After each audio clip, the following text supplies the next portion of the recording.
এই দেশে এখন 100 জনের 77 জন মানুষ বলছে আমরা রাষ্ট্রীয়ভাবে ইসলাম চাই। এখানে যদি জরিপ চালান, আমার মনে হয় শুধু পুলিশ বাদ দিয়ে সবাই বলবে, পুলিশও বল। হ্যাঁ, পুলিশও এখন আর আগে 5 তারিখের আগে নেই, এখন পুলিশও পাল্টিয়ে গেছে। যদিও এই পোশাকটা দেখলে এখনো অনেকে এখনো পর্যন্ত ওই আগের ওই না, এখন আর নেই। ওরাই 15 তারিখের পরে দেখেননি কামরুল টাকরে পেছনে হাত বেঁধে হ্যান্ডকাপ লাগিয়ে দিয়েছে, অথচ কয়েকদিন আগে কামরুল টাকের গরমে 2 হাত দূরে থাকছে। এখন ওরা বুঝে ফেলেছে যে টাক টোকের আর কোনো কাজ নেই, যা অপরাধ করেছে এদের এখন শাস্তি দেওয়া লাগবে। আমরা যা দেখতে পাই আন্দাজে না, যেহেতু 100 জনের 77 জন মানুষ 8.5 মাসের ভেতরে অলরেডি এ পর্যায়ে এসেছে। আর কিছুদিন যেতে দিন, এদেশে 100 জনের 100 জন মানুষ বলতে বাধ্য হবে যে আমরা এদেশে ইসলাম রাষ্ট্রীয়ভাবে চাই। গোবিন্দ পরামানিক কয়েকদিন আগে বলছে যে এদেশে যদি ইসলাম আসে তাহলে আমরা অন্য ধর্মে যারা আছি সবচাইতে বেশি নিরাপদে থাকব। একটা হিন্দু যদি এ কথা বলে তাহলে আমরা মুসলমান, দাদা তো আর এমনি ডক্টর ইউনূসকে দেখে হাত জোড় করে না যে বাবা আপনি আমার বাবা। ওরা গরুকে তাই মা বলে ডাকে, আর ইউনূসকে তো বাবা বলে ডাকবে, কারণ ইউনূস যে খেলা দেখিয়েছে। সত্যিই যদি এখন চীন এবং তুরস্ক, পাকিস্তান এই কেন্দ্রিক, সৌদি আরব, ইন্ডিয়া, রাশিয়া এই কেন্দ্রিক বাদ দিয়ে যদি এই কেন্দ্রিক দেশে ব্যবসা বাণিজ্য আরম্ভ হয় না, আমার মনে হয় দাদা স্টক করে পটল তুলবে। মানুষ পদবাচ্চে যারা বিবেচিত সবার জন্য আল্লাহর কোরআনে কারিম আল্লাহ দল মত নির্বিশেষে সবার জন্য দিয়েছে। এমনকি এখানে যদি অমুসলিমরাও থাকে, ওয়াইন আহাদুম মিনাল মুশরিকিন আস্তাজারাকা ফাআজিরহু হাত্তা ইয়াসমাআ কালাম আল্লাহ সুম্মা আবলিগহু মা'মানা।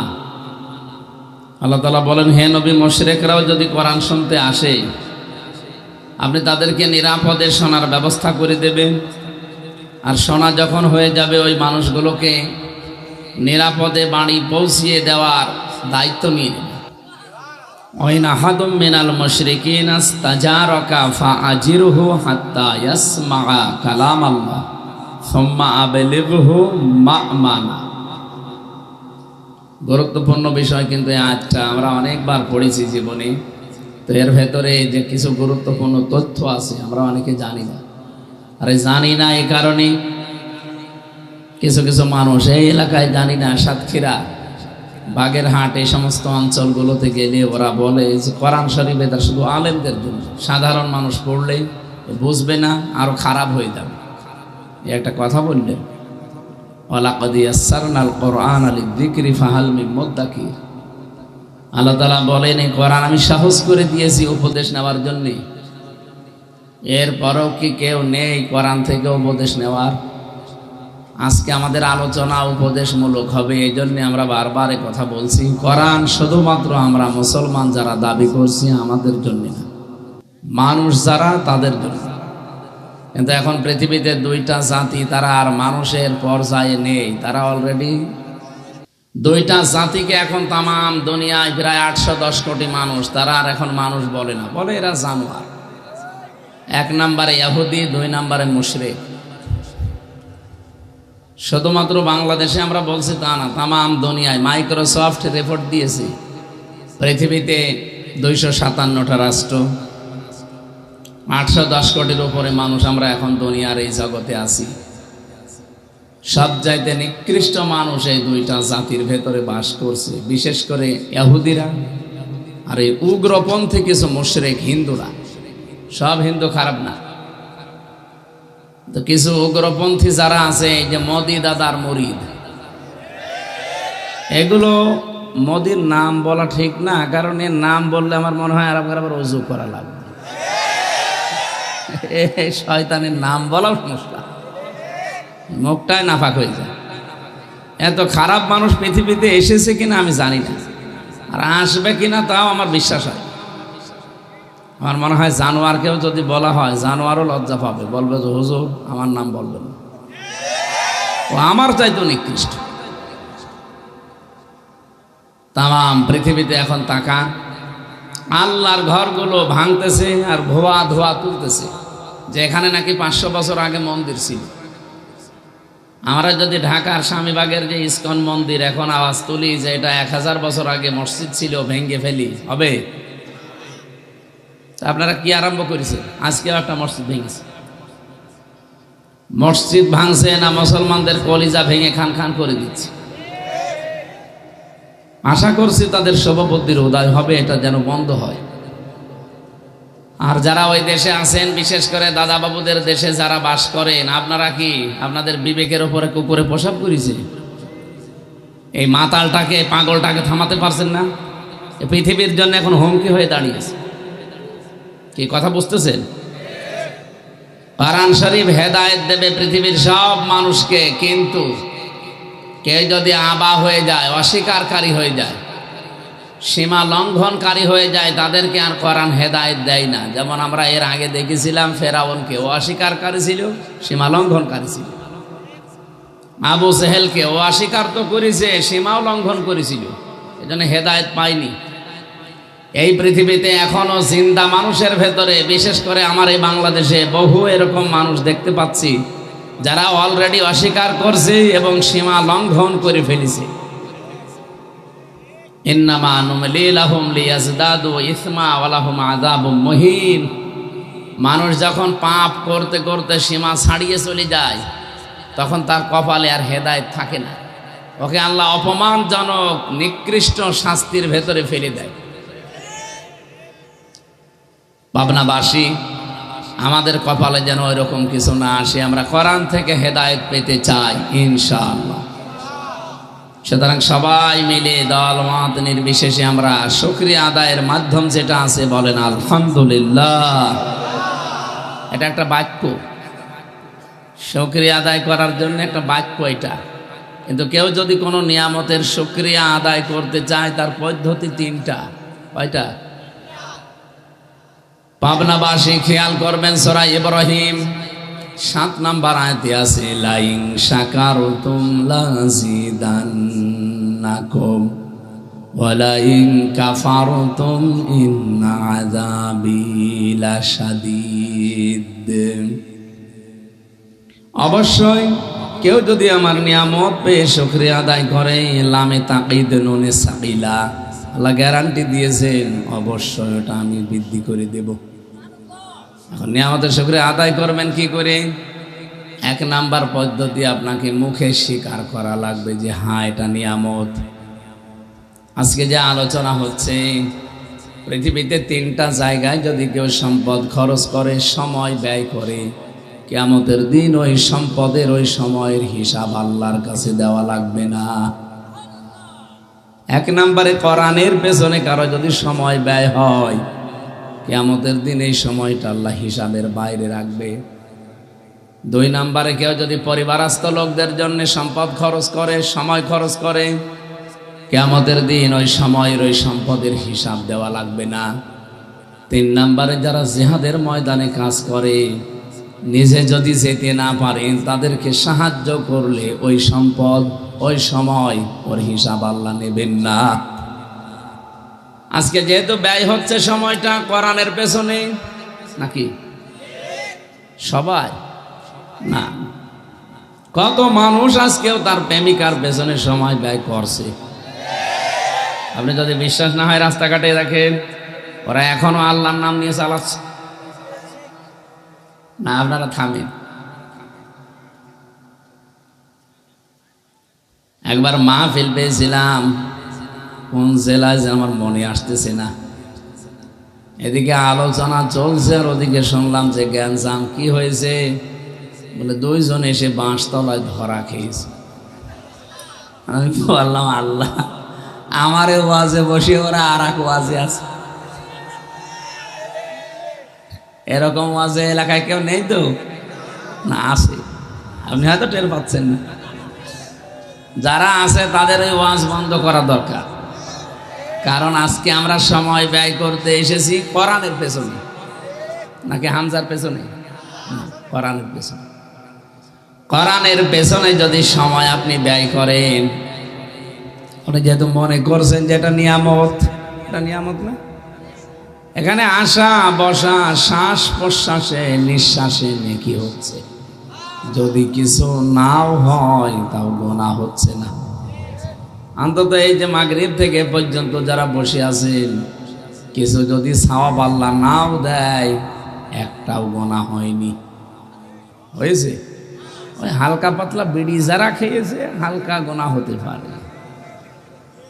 আর আমার মনে হয় এখানে কোনো বিড়িখোর আসেনি। দু একটা যদি আসেও তারা ওই খেতে আগে আবার চলে এসেছে। হ্যাঁ, এখনো যদি কারো নেশা লেগে থাকে খেয়ে আবার চলে আসবে। অনেকে আবার চলে যাবেন, একেবারে চলে যান না। অন্তত আমরা ঘন্টাখানেক কথা বলি নাকি? তাহলে কে বুঝলাম আমরা যে কোরআনের পেছনে যেহেতু আমরা সময় ব্যয় করছি, এটা একটা নিয়ামত, আর এটা পৃথিবীর শ্রেষ্ঠ নিয়ামত। আফদালুল ইবাদাতি তিলাওয়াতুল কোরআন। সেই হিসাবে এই নিয়ামতটা আমরা স্বীকার করলাম নাকি? অনেকে স্বীকার করে না এখন, অনেকে মনে করে না এটা ওই জিনিস না, এখানে রাজনীতি হবে। আরে ভাই, এখানে যদি কোরআন দিয়ে রাজনীতি করা হয় তাহলে আসল যে দুর্নীতি ওটা তো বন্ধ হবে। কোরআনের রাজনীতি থাকলে যে দুর্নীতি বন্ধ হয় তার প্রমাণ আপনাদের সাবেক এমপি মাওলানা মতিয়ার রহমান নিজামী মন্ত্রিত্ব চালিয়েছে। মন্ত্রী হওয়ার পরেও এই পৃথিবীর ইতিহাস যে 36 টাকা তিনি ফেরত দিয়েছেন। আপনি কি জাতা মনে করছেন? আপনি করে দেখেন তো। আপনি মন্ত্রী না, আপনার যদি মেম্বার বানানো হয় 36 টাকা না, আরো 36,000 টাকা আপনি কাবি খা। এই জানেন না, আপনি রাজনৈতিকভাবে হয়তো তার আদর্শ আপনি মানেন না, কিন্তু লোকটা যে ভালো ছিল এটাকে আপনাকে স্বীকার করা লাগবে। কারণ পৃথিবীর ইতিহাসে পাল্টিয়ে দিয়েছে। পৃথিবীতে ইতিহাস নেই যে মন্ত্রী হওয়ার পরে পৃথিবীর কোনো দেশে এসে দায়িত্ব শেষ করার পরে টাকা ফেরত দেয়, অথচ উনি দিয়েছে। কি স্বচ্ছ ছিল লোকটা, আপনি চিন্তা করতে পারেন? বাংলাদেশে এই যে যারা মন্ত্রী ছিল, এই 54 বছর বাদ দিলাম, এই 15.5 বছর ধরেন তো, এক একজনের টাকা ফেরত দেওয়া দূরের কথা, 620টা বাড়ি একজনের। ভূমি মন্ত্রী ছিল, এই পাবনার এটা না, ওই চট্টগ্রামের ওইটা। কয়েকদিন আগে আমি গিয়েছিলাম মালয়েশিয়া, সিঙ্গাপুর, থাইল্যান্ড, এই দেশগুলোতে ঘুরছিলাম। যেই হোটেলে উঠি, হোটেলের নিচে নেমে দেখি 2 শয়তান বসে আছে। কি গো, হুজুর আমরা আগেই পালিয়েছি। আপনি পালাবেন কেন? আপনি পালালেন কেন? আপনার না 620টা বাড়ি, একটা বাড়িতেও তো থাকতে পারেন না। ওই দেশে ওরা সাহেব পাড়া বানিয়েছে, বেগম পাড়া বানিয়েছে কানাডায়, কেউ সেকেন্ড হোম বানিয়েছে, থাকতে পারে না, সব তালা লাগানো। থাকে কোথায়? হোটেলে। একজন আমার বলছিল, হুজুর দোয়া করে। দোয়া করবো মানে? আপনার জন্য দোয়া আসবে? আমার কাছে দোয়া চাইলে বদ দোয়া আসবে? দোয়া চাওয়ার দরকার নেই। যেভাবে আসেন চুরি করে থাকেন, কয়দিন থাকা যায় এভাবে বলেন তো? একটা ঘরের ভেতরে মনে হচ্ছে জেলের ভেতরে আছে, বাইরে তো আসতে পারে না। মালয়েশিয়াতে বাংলাদেশের 20 লাখ বাঙালি আছে, ওরে যদি পায় না পিটিকে ভক্ত বানিয়ে ফেলবে। এই জন্য যারা চুরি ডাকাতি ছিনতাই করলেন, টাকা পাচার করলেন, কি অবস্থা তাদের জীবনের এখন। আর যা একটা আশা ছিল, এপ্রিলের 15 তারিখের পরে আশায় গুড়ে মারল। এই জন্য দৃশ্য পাল্টিয়ে গেছে। এ প্রশাসনে বুঝে ফেলেছে এরা যে আর বউ আসার সম্ভাবনা নেই। কারণ আমেরিকার উপমন্ত্রী যখন জামাতের আমিরের সাথে বৈঠক করছে, তারেক জিয়া, বেগম জিয়া যখন আমির জামাতের সাথে বৈঠক করছে লন্ডনে, তখন এ দেশে আর ও বউ আসবে না, বেকার ওর পেছনে স্লোগান দিয়ে পেছনে লাল হবে গোপালগঞ্জের মতো। দেখেননি গোপালগঞ্জে কি লাল হয়েছিল?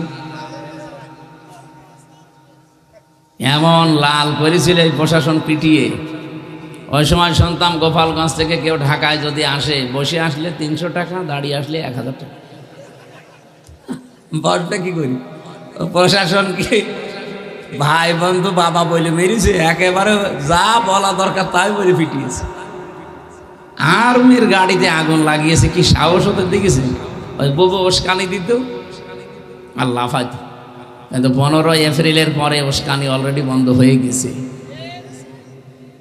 পৃথিবীর ইতিহাস এখন আর আগের গতিতে চলছে না। 257টা দেশের রিপোর্ট এসেছে এই এপ্রিলের 15 তারিখে। খোঁজ খবর কিছু রাখেন পৃথিবী, দেখি আপনাদের দুনিয়া সম্পর্কে কেমন খেয়াল আছে। এই পৃথিবীতে সবচাইতে দামি পানির নাম কি বলেন তো? পানি পানি বলেছে, পানি, জল, পানি, ওয়াটার যাই বলে। পৃথিবীতে সবচাইতে দামি পানি, যারা লেখাপড়া করে এরা কি পড়ে দেখি তো, সাধারণ জ্ঞান কেমন আছে? হ্যাঁ, না হয়নি। ভারতের মুকেশ আম্বানি, ওর স্ত্রী আছে না নীতা আম্বানি, আমার কাছে হুজুর কিছু জানে না। হ্যাঁ, না, ওটার নাম অ্যাকোয়া ক্রিস্টলা। আরে 1 লিটার পানির দাম বাংলাদেশের টাকায় 55 লক্ষ টাকা।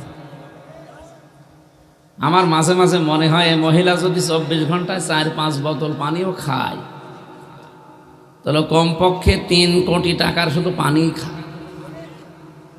এর ভেতরে স্বর্ণের কি যেন মিশানো আছে, এই জন্য এটা খেলে নাকি যৌবন ঠিক থাকে। এই যে দামি পানি, এই তথ্যটা আমি কয়েকদিন আগে মালয়েশিয়া একটা সেমিনারে গিয়েছিলাম বিশ্ববিদ্যালয়ে। ওখানে একজন রাশিয়ার ডক্টর ছিল, উনি ওনার ভাষা দিয়ে আমার জিজ্ঞাসা করছিল যে আপনি বাংলাদেশ থেকে এসেছেন, আপনি তো আমার আগে কথা বললেন, বলেন তো পৃথিবীতে শ্রেষ্ঠ পানি কোনটা? আমি মনে করছিলাম যে জমজমের পানি, কারণ এটা খুব দামি পানি। আমারে ওনার ভাষা দিয়ে বলছে 1 গ্লাস কয় টাকা হবে? অথচ যে নীতা আম্বানি এর বউ যে পানি পান করে, নীতা আম্বানি কি মুকেশ আম্বানির স্ত্রী, এটা 55 লক্ষ টাকা আপনাদের বাংলাদেশের টাকা অনুযায়ী। তার মানে উনি আমাকে দেখলো যে পৃথিবী সম্পর্কে কোনো খবর রাখে কি। তা আমার তো মনে হচ্ছে যে আপনারা ঠিক আমার মতোই হয়েছে, কোনো খোঁজ খবর রাখে না। অথচ একজন খ্রিস্টান, রাশিয়া ভার্সিটির স্যার, উনি একটা আয়াত বলছিল কোরআনে কারিমের, আরবি তো বলতে পারে না, বাংলাটা মানে ইংরেজিতে ট্রান্সলেশন করছিল। অমিজাজুহু মিন তাসনিম, কোন সূরা আছে এখানে? হাফেজ মাফেজ নেই, সূরা মুতাফফিফিনে। অমিজাজুহু তাসনিম আইনা ইয়াশরাবু বিহাল মুকাররাবুন। আল্লাহ বলেন যারা নিকটবর্তী হবে আমার এই নিকটতম নিকটবর্তী বান্দাদেরকে আমি তাসনিম পান করাবো।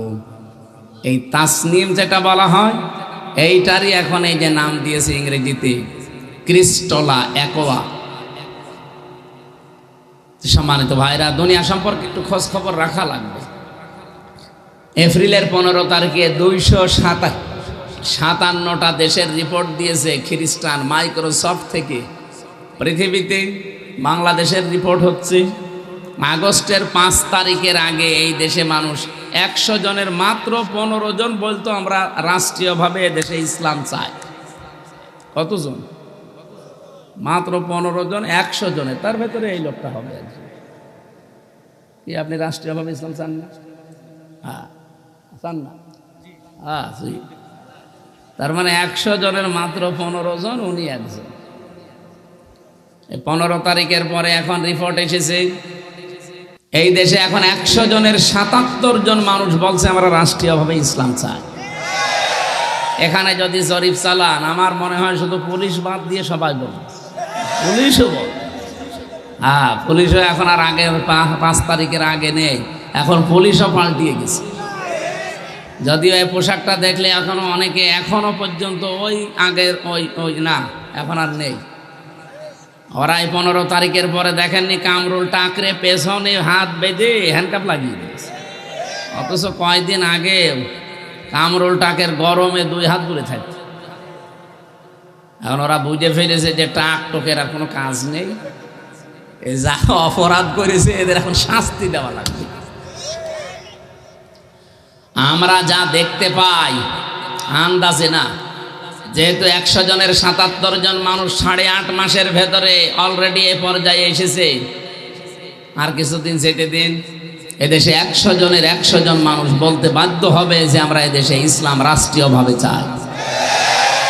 গোবিন্দ পরামানিক কয়েকদিন আগে বলছে যে এদেশে যদি ইসলাম আসে তাহলে আমরা অন্য ধর্মে যারা আছি সবচাইতে বেশি নিরাপদে থাকব। একটা হিন্দু যদি এ কথা বলে তাহলে আমরা মুসলমান, দাদা তো আর এমনি ডক্টর ইউনূসকে দেখে হাত জোড় করে না যে বাবা আপনি আমার বাবা। ওরা গরুকে তাই মা বলে ডাকে, আর ইউনূসকে তো বাবা বলে ডাকবে, কারণ ইউনূস যে খেলা দেখিয়েছে।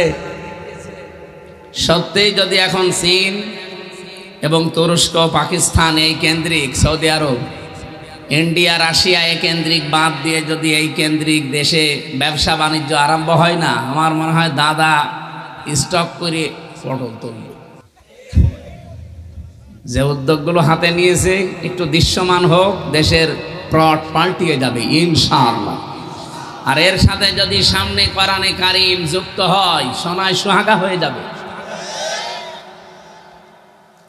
আমার ভাইরা এবার একটা আশার সঞ্চার করছে, যদিও এখানে যারা আলেম ওলামা আছে, এখানে দাঁড়িয়ে আছে, আরো অ্যাক্টিভ ভাবে শুনবেন, আমি ক্লাস করাচ্ছি একটা। যারা আলেম ওলামা আছেন তারা এভাবে পড়েছেন কিনা আমি জানি না, আমার মনে হয় এভাবে আপনারা পড়েননি। দেখেন আপনি মিলাতে পারেন কিনা। রব্বুল আলামিন সূরা আলাম নাশরাহ লাকা সাদরাক যে সূরাটা আছে এর 5 এবং 6 নাম্বার আয়াতে জানিয়েছেন ফাইন্না মা'আল উসরি ইসরা, ইন্না মা'আল উসরি ইসরা। আপনি একটু খেয়াল করে দেখেন আয়াতটার দিকে। আমিও সারা জীবন সে জন্মের পর থেকে পড়তেছি, কিন্তু না, আমি এতদিনও বুঝি নাই। একটু চিন্তা ভাবনা দিলাম, এর ভেতরে দেখি কি বের করা যায়। দেখি উসরুন এ শব্দের আগে আল্লাহ আলিফ লাম দিয়েছেন, এর আগে মা দিয়েছেন, এর আগে ইন্না দিয়েছেন, এর আগে ফা দিয়েছেন। চিন্তা করেছিলাম উসরুন ইসরুন এতটুকু বললে আমরা বুঝে ফেলতাম। এতগুলো শব্দ আল্লাহ আগে লাগালেন, সব চাইতে গুরুত্বপূর্ণ এই মাটা। মার আগে যদি কোনো শব্দের প্রথমে আলিফ লাম ব্যবহার করা হয়, আলিফ লাম যেহেতু 4 প্রকার, এখানে আল্লাহ যে প্রকার দিয়েছেন তার নাম মারেফা, নির্দিষ্টকরণ। আল্লাহ কষ্টের আগে আলিফ লাম দিয়ে নির্দিষ্ট করে জানাতে চেয়েছেন পৃথিবীর মানুষেরা, দুনিয়ায় যদি কেউ একটা কষ্ট সহ্য করো, কষ্টের সাথে সাথে আমি আল্লাহ কমপক্ষে 10 থেকে 70 থেকে 700 গুণ পর্যন্ত সওয়াব, কল্যাণ, সুখ, শান্তি মিলিয়ে দিয়ে। না এখনো হয়নি, আগে শেষ হোক। এখানে কষ্টের আগে দেখলাম আলিফ লাম দিয়ে নির্দিষ্ট করা, কিন্তু সুখের আগে আল্লাহ আলিফ লাম দেয়নি। ইসরার আগে আপনি আলিফ লাম পাবেন না, এটা অনির্দিষ্ট, এটা মারেফা নয়, না কেরা। এটা আমার ছোট্ট মাথার ভেতরে এটা ধরা পড়েছে অলরেডি। এই কোরআনে যেহেতু আল্লাহ এর আগে জানিয়েছেন মান জাবিল হাসানাতি ফালাহু আশরু আমসালিহা, কোন মানুষ যদি দুনিয়ায় একটা ভালো কাজ করে, একটা ভালো কাজের জন্য কমপক্ষে তারে আমি 10 গুণ বৃদ্ধি করে দেই। কত গুণ বলেন বলেন? এখানে যদি আপনি একটা কষ্ট সহ্য করেন, ওই কষ্টের সাথে সাথে কমপক্ষে আপনাকে কমপক্ষে 10টা, সর্বঊর্ধ্বে 700, আর মাঝে আছে 70। যেহেতু বিগয়রি হিসাব আছে, কত দেবে এটা আল্লাহ জানে, এই জন্য ওইগুলো বললাম না, অন্তত 10 বলি অথবা 70 বলতে পারি। একটা কষ্টের জন্যে কমপক্ষে 70টা কষ্ট আপনি দুনিয়া আখেরাত মিলে, একটা কষ্টের জন্যে 70টা সুখ, শান্তি, কল্যাণ যাই বলেন এগুলো পাবেন, এই গ্যারান্টি দিচ্ছে কে? কিন্তু যে কোনো কাজে কষ্ট পেলেই হবে না, 3টা কারণে কষ্ট পাওয়া লাগবে। আমি আবার বলছি, খেয়াল করে। আপনার কষ্ট যদি হয় 3 কারণের যে কোনো এক কারণে, তাহলে আপনার জন্য একটা কষ্টে 70টা শান্তি আল্লাহ জড়িয়ে দিয়েছেন। কষ্ট কয়টা? হ্যাঁ, হয়নি, একটা। কারণ কয়টা? আরো জোরে বলেন। একটা কষ্ট যদি কেউ সহ্য করে দুনিয়ায় 3টা কারণে, যে কোনো কারণেই কষ্ট পেলে আপনি সুখ পাবেন না। কত মানুষ প্রেমে ব্যর্থ হয়ে কষ্ট পায়, সুখ পাবে? হাসিনাও কষ্ট পেয়েছিল যাওয়ার সময়, আপনারা দেখেছেন ওনার কান্না। স্বামী মরে গেল মনে হয় এত কাঁদেনি। তার মানে কষ্ট না পেলে কাঁদতো না, কষ্ট পেয়েছে। কিন্তু ওই 3 কারণ যেটা আমি তাফসিরে পড়েছি ওর ভেতরে আমি পাইনি। কয়টা কারণ বললাম? এবার একটা একটা করে শোনেন, দেখেন আপনার জীবনে এ কারণ আছে কিনা। 1 নম্বরে, কেউ যদি আমার আল্লাহর জন্য কষ্ট পায়, কেউ যদি রাসূলুল্লাহর জন্য কষ্ট পায়, কেউ যদি মানবতার জন্য কষ্ট পায়। এই যে লোকটা আমি কিছুক্ষণ শুনলাম, ফার্স্ট ক্লাস, ফার্স্ট আরবিতে এত নাম্বার পেয়েছে রাজশাহী বিশ্ববিদ্যালয়ে, ওনার উপরে নাম্বারে আজ পর্যন্ত কেউ পায়নি নাকি? অথচ জীবনে বহু কিছু হারিয়েছে শুধু আল্লাহর পথে চলার কারণে। কষ্ট পাওয়া লাগবে কয় কারণে? আল্লাহর জন্যে, রাসূলুল্লাহর জন্যে, মানবতার জন্যে। এই 15.5 বছরে আমরা যারা আল্লাহর জন্য কষ্ট পেয়েছি, রাসূলুল্লাহর আদর্শের জন্য কষ্ট পেয়েছি, মানবতার জন্য কষ্ট পেয়েছি, আল্লাহর কসম মাস্ট বি এক একটা কষ্টের জন্য 70টা সুখ আল্লাহ রেডি করে রেখেছে। সিস্টেম অপর পৃষ্ঠায় দেখুন, আল্লাহ যেহেতু রিপিট করেছেন আয়াতটা, এই জন্য বলছি ইন্না মাল উসরি ইসরা। অবশ্যই দুনিয়াতে কোনো মানুষ যদি একটা সুখ ভোগ করে, আর সুখটা যদি হয় অবৈধ, এই এদিকে তাকান, আপনি যদি দুনিয়ায় একটা সুখ ভোগ করেন, আনন্দ পান, আর ওই আনন্দ ওই সুখটা যদি হয় অবৈধ, তাহলে একটা সুখের কারণে দুনিয়া আখিরাত মিলে কমপক্ষে 70টা দুঃখ আপনার জন্য অপেক্ষা করছে। এবার আসেন তো সুখ অবৈধ। এই 15.5 বছরে আমি নাম ধরে বলছি, যারা দায়িত্বে ছিল তারা সুখ পায়নি। কথা বলে না কেন? এ সুখ পেয়েছে, শান্তি পেয়েছে, আনন্দ পেয়েছে, এটা কি বৈধ সুখ? অবৈধ। কারণ যারা চেয়ারে ছিল ওই চেয়ারে বসে সুখ পেয়েছে, চেয়ারই তো বৈধ না। আমার এখন 33 বছর বয়স, 92 সালে আমার জন্ম। আমি মাঝে মাঝে হিসাব করি, 18 বছর থেকে যদি আমি ভোট দেওয়া আরম্ভ করতাম, অন্তত 3 বার ভোট দিতে পারতাম, একবারও পারি নাই। তার মানে 3 বছরে এই 3 টার্মে একবারও ভোট হয়েছে। এই 3 বারে যারা ছিল তারা চেয়ারে ছিল না? বলেন বলেন। বিশেষ করে 1628 জন মানুষ, এই মানুষগুলোর কপালে দুঃখ আছে, কারণ এরাই বেশি সুখ পেয়েছে। আমি একটা একটা করে নাম ধরে সবার বলতে পারতাম, কিন্তু নাম ধরা আমার উদ্দেশ্য না। যারাই ছিলেন আপনারা কিন্তু জানেন, এখানে যিনি ছিলেন এটুকু আল্লাহর এই বান্দা, ও নিজেও জানে যে হাসিনা অবৈধ জোর করে আছে, তারপরে উনি গলা বাড়িয়ে দিয়েছে যে আমি মন্ত্রী হব, আমি এমপি হব। হয়েছেও, হয়ে সুখ পাইনি, শান্তি পাইনি। এই সুখ কি অবৈধ না বৈধ ছিল? এই কথা বলছেন যারা এরকম অবৈধ সুখ পেয়েছেন বিভিন্ন চেয়ারে বসে বসে, এক একটা সুখের কারণে আপনার কপালে যদি 70টা করে দুঃখ আল্লাহ লিখে রাখে, যেহেতু মার পরে আছে, মার পরে আল্লাহ উসরুনের আগে আলিফ লাম দিয়ে নির্দিষ্ট করে দিয়েছেন, এরপরে আল্লাহ ইসরা দিয়েছেন। সিস্টেমটা আল্লাহ 2 বার দিয়েছেন এই কারণে, কষ্টের পরে যেমন সুখ, সুখের পরও কষ্ট আছে। কিন্তু সুখটা যদি হয় অবৈধ, আর যারা পরকীয়া প্রেম করে তারা সুখ পায় না। না এই এলাকায় সব নেই? যারা এই লাইনে আছেন আপনি কিন্তু সুখ পাচ্ছেন, শান্তিতে আছেন, এই জন্যই তো 2-3 ছেলে ফেলে থুয়ে চলে যাচ্ছে আল্লাহর রাস্তায়। সুতরাং সুখ যারা পান পরকীয়া প্রেম করে, এটা কি বৈধ সুখ না অবৈধ? বলেন বলেন, এটা বুঝেছেন তো নাকি?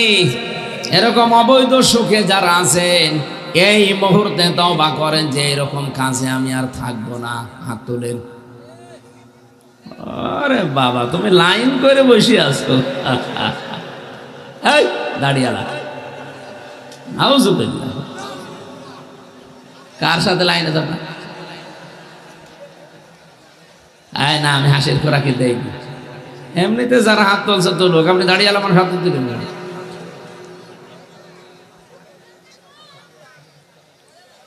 মেয়েদের ভেতরে এই স্বভাবটা এখন বেশি দেখতে পাচ্ছি। আপনি ইন্টারনেট দেখেন, প্রতিদিন বাংলাদেশের বিভিন্ন জেলাতে, আর এগুলো সব চাইতে বেশি নোয়াখালী এলাকায়, ওদের যৌবন মনে হয় বেশি। 2-3টা ছেলে রেখে চলে যাচ্ছে আর একজনের সাথে, যে বলছে আমি অনশন করলাম, আমারে বিয়ে না করলে আমি মরে যাব। তুই মরে যাওয়াই ভালো, তোর বেশি থেকে দরকার কি? বৈধ স্বামী আছে, এরপরও যারা 2-3টা ছেলে মেয়ে রেখে চলে যাচ্ছে আলাদা জনের সাথে, একে মহিলা বলা যায়? কলঙ্ক একটা। এরা সুখ অবশ্যই কিছু না কিছু আগে পেয়েছে, নাই তো সেই তো না। কথা বলো না কেন? এরকম কোন সুখ পায়নি তারা। এই অবৈধ সুখ যারা পেয়েছেন, এই সুখের কারণে এবার আপনি এক একটা সুখে, যেহেতু অবৈধ সুখ ছিল, 70টা করে দুঃখ আপনার সামনে অপেক্ষা করছে। এই 15.5 বছরে যারা অবৈধ সুখ ভোগ করেছেন, 50টা না করেনি, অন্তত 50টা সুখ যদি ভোগ করে থাকেন, বলেন তো এক একটা সুখে 70টা, 50টায় কয়টা? হট, কিসের হিসাব করেন আপনি? 550 মানে 3500। 3500 হবে না? তাহলে 3500 দুঃখ, কষ্ট, অকল্যাণ, অপমান আপনার জন্য আল্লাহ রেডি করে রেখেছেন। এই জন্যই তো হাসিনার কপাল খারাপ, এত সুখ পেয়েছে, ওর সুখের হিসাব নেই। এক একটাই যদি 70টা হয়, আপনি হিসাব করে দেখেন ও কবরে চলে যাবে। তারপরও আর চট করে ঢুকে পড়ার মতো কায়দা নেই, কারণ এতগুলো অপমান, অপদস্থ, অশান্তি, দুঃখ আপনি পাবেন, তারপরে তো সুখ। তাহলে তো কোরআন শরীফ ঝামেলা হয়ে যাবে। কি আমি কথা বোঝাতে পেরেছি কিনা বলেন? সুতরাং অবৈধ সুখ আর সামনে যেন কেউ না পায়। অনেকে আবারও ফের অবৈধ সুখ পাওয়ার জন্য চেষ্টা করছে, যে আমি কিচ্ছু চাই না। কি চান? নির্বাচন চাই। আরে ভাই, নির্বাচন তো আমিও চাই, কিন্তু 2732 জন মানুষ মরে গেল, এদের জীবনের কোনো দাম নেই। তারা যে উদ্দেশ্য অন্তত জীবনটা দিয়ে গেল, তাদের সে উদ্দেশ্য আগে সফল করেন। তারা সংস্কার চেয়েছিল। আমরা চাই, বারবার বলেছি, যারা দায়িত্বে আছেন, 1628 জন মানুষ এখনো পর্যন্ত ওই চেয়ারে আছে যারা 15.5 বছর ছিল। এইগুলোকে পাল্টান। এগুলো সব হয় জালেম, নয় জালেমদের দোষ। ওই পাবনারটা গেছে কুষ্টিয়ায়, কুষ্টিয়ারটা এসেছে কুড়িগ্রাম, এইভাবে। তাছাড়া জিনিস একই আছে। এই মালগুলো সব পাল্টাতে হবে। যারা এতদিন বৈষম্যের শিকার ছিল, তাদেরকে নিয়ে এসে চেয়ারগুলোতে বসা। কালকেই নির্বাচন দিয়ে দেন, কোনো অসুবিধা নেই। কেসই চায় না উনি। কি চান? বাবা নির্বাচন চান। নির্বাচন আমি দিয়ে করবো কি? হয়তো আবার ওই আগের ভোট, দিনের ভোট রাতে হয়ে যাবে। এই কথা বলছে না কেন? এই জন্য আমি আমার বাংলায় বলছি, ভাই সংস্কার না করে দিলে আমি জানি যে আবার ওইটাই হবে। নির্বাচন আপনাদের চাইতে আমি আরো বেশি চাই, কারণ যতদিন প্রতিনিধিদের হাতে দেশের ক্ষমতা নির্বাচিত প্রতিনিধির হাতে দেওয়া না হবে, যারা পালিয়েছে ওদের ষড়যন্ত্র ততদিন থামবে না। কারণ ওরা বিশাল একটা ধাক্কা খেয়েছে, ওরা জীবনে কল্পনাও করে না এরকম হোঁচট খাবো। বাইরের দেশগুলো দেশে গোপনে গোপনে একটু দেখা করে দোয়া চাওয়ার জন্য বললাম, ওই যে দেখা হয়, আমার কাছে দোয়া চেন না, শেষে বদদোয়া বেরিয়ে যাবে, কারণ আমি নিজে ভিকটিম। 3টা বছর আমার সাথে যা করেছেন, আমি যদি দোষ করতাম আমার শাস্তি দিলে আমি মেনে নিতাম। এমন একটা মামলায় 3 বছর ফাঁসির কন্ডেম সেলের ভেতরে আমার রেখে দিলেন। ও ছাতা জীবনে আমি কোনোদিন নামই শুনি নাই। আমার মামলা দিয়েছিল আনসারুল্লাহ বাংলা টিমের প্রধান, কি সেটা আমি জানি না।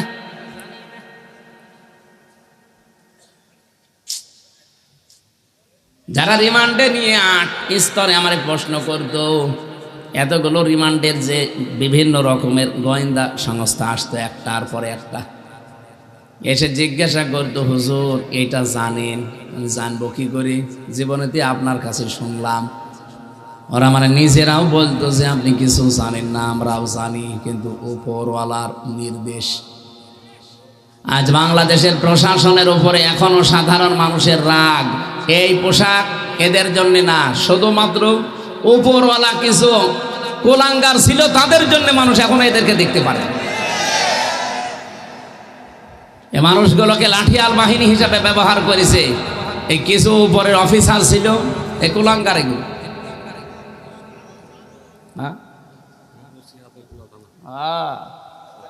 আল্লাহর ওলি একজন পাওয়া গেছে না, আলহামদুলিল্লাহ। আমরা চাই যারা বৈষম্যের শিকার ছিল এতদিন, তারা এসে এই চেয়ারগুলোতে বসবে। এই 1628 জনের একজনও যেন না থাকে। আমরা যে কথা তুলেছিলাম সূরা আলাম নাশরা দিয়ে, এদিকে তাকান, নাকি ওসি সাহেবের চেহারা ভালো বলছে, ওইদিকে তাকাচ্ছে। একটা অবৈধ সুখ যদি দুনিয়ায় কেউ ভোগ করেন, আল্লাহর কসম, আল্লাহ নিজে যেহেতু জানিয়েছে এটা মিথ্যা হবে না, দুনিয়া আখিরাত মিলে আপনাকে আল্লাহ 70টা দুঃখ ভোগ করাবে। এই জন্য কোনো অবৈধ সুখ আর সামনে আমরা পেতে চাই? বলেন বলেন, আপনি চেয়ারে বসবেন, বৈধভাবে বসেন। অবৈধভাবে কোন কারণে বসে আবার ওরকম ফের 70টা দুঃখ পাওয়ার রাস্তা খুলতেছেন? ফাতিলকা বুয়ুতুহুম খাওফিয়াতাম বিমা যালামু, সূরা নমল 19 নাম্বার পারা 20 নাম্বার পৃষ্ঠার 7 নাম্বার লাইনের 52 নাম্বার আয়াতের প্রথম অংশে আছে। তাফসিরে ফি জিলালিল কোরআনে পাবেন। সাইয়্যিদ কুতুব লিখেছেন রাহমাতুল্লাহ আলাইহি। আল্লাহ পাক বলেন, এই সেই ঘরগুলো, এদিকে তাকান, এই সেই ঘরগুলো হয়ে গেছে, পরিত্যক্ত হয়ে পড়ে আছে বিমা জলামু, এদের জুলুমের কারণে। আমি এই বিমা জলামুর ব্যাখ্যা পড়তে গিয়ে তাফসিরে দেখেছি, 1টা 2টা না, আমার জীবনে আমি প্রায় 42টার উপরে মিলিয়েছিলাম। আল্লাহ কেন খাওফিয়াতান দেওয়ার পরে বিমা জলামু দিল? কত শব্দ ছিল সেগুলো দিল না? মুফাসসিরিন ইকরাম ব্যাখ্যা করতে গিয়ে লিখেছেন, এটা পৃথিবীতে সত্যি যারা জুলুম করে ওই জুলুমের জায়গা পর্যন্ত আল্লাহর কাছে অভিশপ্ত হয়ে যায়। জালেমকে তো আল্লাহ ঘৃণা করে, এবং যে জায়গায় জুলুম করা হয় জায়গা পর্যন্ত আল্লাহর কাছে কালার হয়ে যায়। এই জন্য জায়গা আল্লাহ উজাড় গৃহ বানিয়ে দেয়। হজে যারা যায় জিজ্ঞাসা করে দেখেন, একটা জায়গা আছে, ওই জায়গাতে খুব দ্রুত যাওয়া লাগে। নবীজি বলেন এই জায়গাটা অভিশপ্ত, তার মানে ওখানে এর আগে জুলুম করা হয়েছিল। যেখানে কন্যাদেরকে জীবিত অবস্থায় কবরের ভেতরে মাটি দিয়ে দিত, ওই জায়গাতেও দেখেছি মানুষজন তাড়াতাড়ি বলে এখান থেকে সরেন, কারণ এই জায়গাটায় যেহেতু জুলুম করা হয়েছে, পুরা জায়গাটায় আল্লাহ অভিশপ্ত বানিয়ে দিয়েছে। পাবনাবাসী আরো খেয়াল করে শোনেন, আমি একটা আগস্টের 5 তারিখের পরে মিলাচ্ছিলাম, আল্লাহ তুমি বিমা জলামু দিলে, যে জালেমদের বাড়ি ঘরের দিকে তুমি ইঙ্গিত দিলে, ফাতিলকা বুয়ুতুহুম, বাইতুন দেয়নি, বুয়ুত বহু বছর, জালেমদের বাড়ি ঘরের দিকে। হে নবী আপনি একটু তাকান, এই যে এই সেই বাড়ি ঘর আজ উজাড় হয়ে আছে, জনশূন্য হয়ে আছে, পরিত্যক্ত হয়ে গেছে। আমি এটা মিলিয়েছিলাম আমার কুষ্টিয়ার হানিফ সাহেবের বাড়ির সাথে, দেখি 100 ভাগ খাপের খাপ মিলে গেছে। আগস্টের 5 তারিখের বিকাল বেলা যে দেখি পুরা বাড়ি মাটির সাথে মিশে গেছে, এমনকি পায়খানার প্যান্ট পর্যন্ত লোকজন খুলে নিয়ে চলে গেছে। এত রাগ ছিল ওনার উপরে। আল্লাহ রাব্বুল আলামিন এতটুকু দিয়ে শেষ করে দেননি। রাব্বুল আলামিন বলেন, শুধু একজনের যদি করতাম, হানিফ সাহেবের বাড়ি যদি হতো তাহলে বাইতুন দিতাম। বয়ুত দিয়েছি কেন জানো?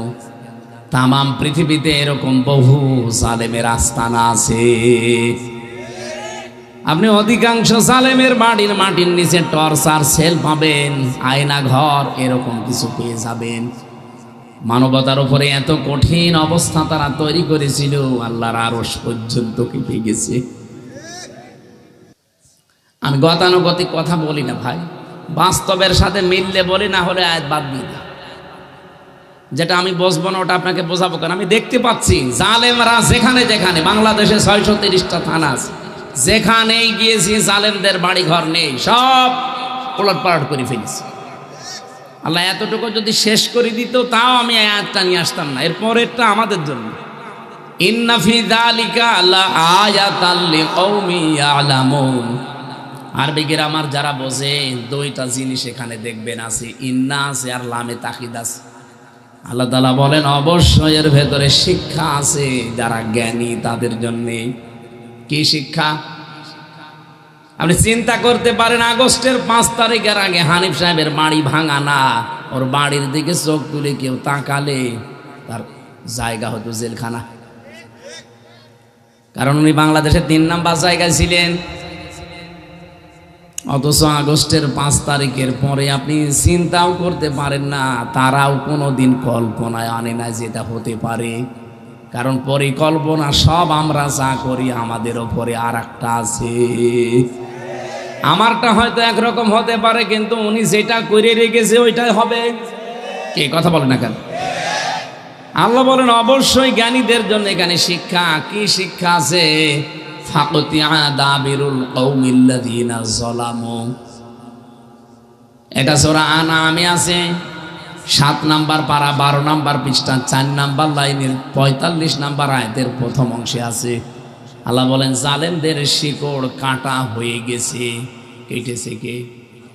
না না, আপনি আলেম, এনে আলেম তো কথা বলছে না। ফাকতিয়া, এটা মজহুলের ফাইল বা কর্তা কে জানা নেই। এই যে জালেমদের সারা পৃথিবীতে বাড়ি ঘরগুলো ভেঙ্গে চোরমার করে মাটির সাথে মিশিয়ে দিচ্ছে, সামনে আরো যারা জুলুম করবে তাদেরও মিশবে। আপনি 1 আর 2 একটু তাকিয়ে দেখবেন, এই ইসরায়েলের যারাই অত্যাচার করেছে ওদের আল্লাহ নিজে নিশ্চিহ্ন করে দেবে। ভারতের বুকে যারা আল্লাহর ঘরগুলো একটা একটা করে মাটির সাথে মিশিয়ে দিচ্ছে, ওদের টাইট আল্লাহ এখনই করতে পারে। অনেকে বলছে আবাবিল পাঠালেই তো হয়ে যায়। আরে আল্লাহ আবাবিল পাঠাবে কোন সময়?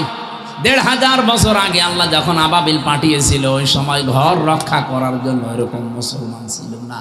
কিন্তু এখন বিশ্বে মুসলমান 210 কোটি।